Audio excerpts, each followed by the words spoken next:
En gruppe sigøjnere bor nu på lossepladsen på Amagerfælled. De kom til Danmark for 2 år siden. Selvom de boede her illegalt, blev der sørget for, at børnene kom i skole. Midt i maj måned i år rejste hele gruppen til Finland til sigøjnerkongres. Den afholdes hvert andet år og samler sigøjnere fra hele Europa, som får snakket om fælles problemer.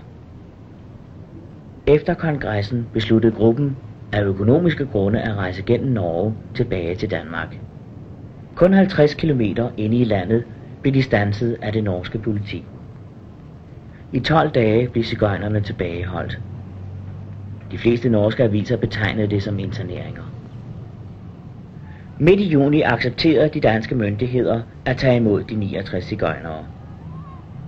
Den 22. juni ankom gruppen med færgen til Hirtshals og blev modtaget af det danske fremmede politi. Efter at have fået ordre til at møde hos politiet den følgende dag, fik sigøjnerne lov til selv at køre til København. Forinden afleveredes en ansøgning om arbejds- og opholdstilladelse, som gennem politiet skulle sendes videre til Justitsministeriet. Dagen efter mødte sigøjnerne op hos fremmedpolitiet som aftalt. En uges tid senere konstaterede de, at ansøgningen stadigvæk lå hos politiet. Dette bekræftede Justitsministeriet, som derefter modtog ansøgningen. Den 12. juli blev den sendt tilbage til fremmedpolitiet. Her lå ansøgningen stadig den 27. juli, da en delegation af sigøjnere i Justitsministeriet ændrede deres ansøgning om arbejds- og opholdstilladelse til en ansøgning om asyl.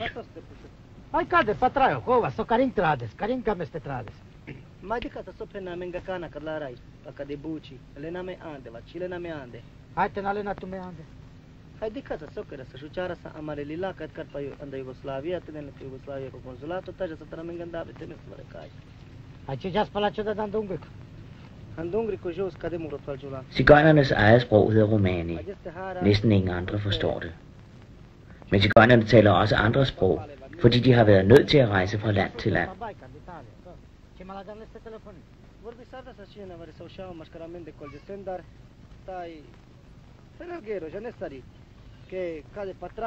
Hvorfor rejser en gruppe sigøjnere til Danmark? Habe Ruhe in Dänemark von Polizei und von der dänischen Regierung und dass Kinder haben in Schule und andere, dieses das ein Platz so von habe Wasser, habe Toilette und alle, verstehen Sie? Vi har fred for politiet, og sigøjnerbørn har mulighed for at komme i skole. I andre lande er politiet hele tiden efter os, så vi er nødt til at rejse fra det ene sted til det andet. Mindre end 24 timer efter vi er kommet, dukker politiet op og siger, I må væk. I Danmark har regeringen sørget for en brønd med vand til os og for toiletter og lignende.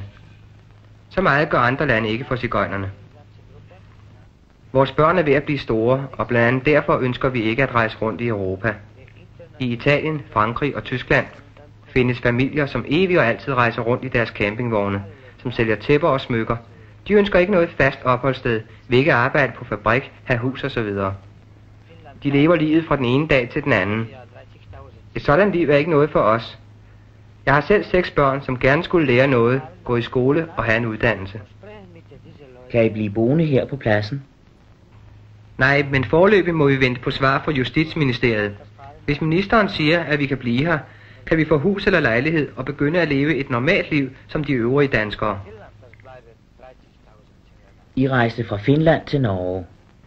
Vi havde kun kørt 50 km efter at have overskredet den norske grænse, da vi blev standset af norsk politi.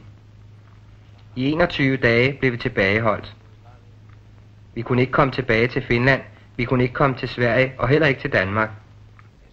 Hele gruppen blev holdt tilbage på en plads, der kunne minde om en koncentrationslejr. Vi var arresteret og blev bevogtet af bevæbnet politi med hunde.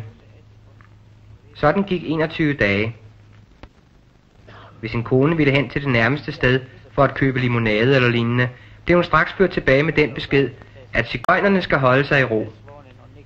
Jeg synes, at i vore dage skulle politiets opførsel ikke minde om Hitlertiden med interneringer og masseudryddelser af jøder og sigøjnere.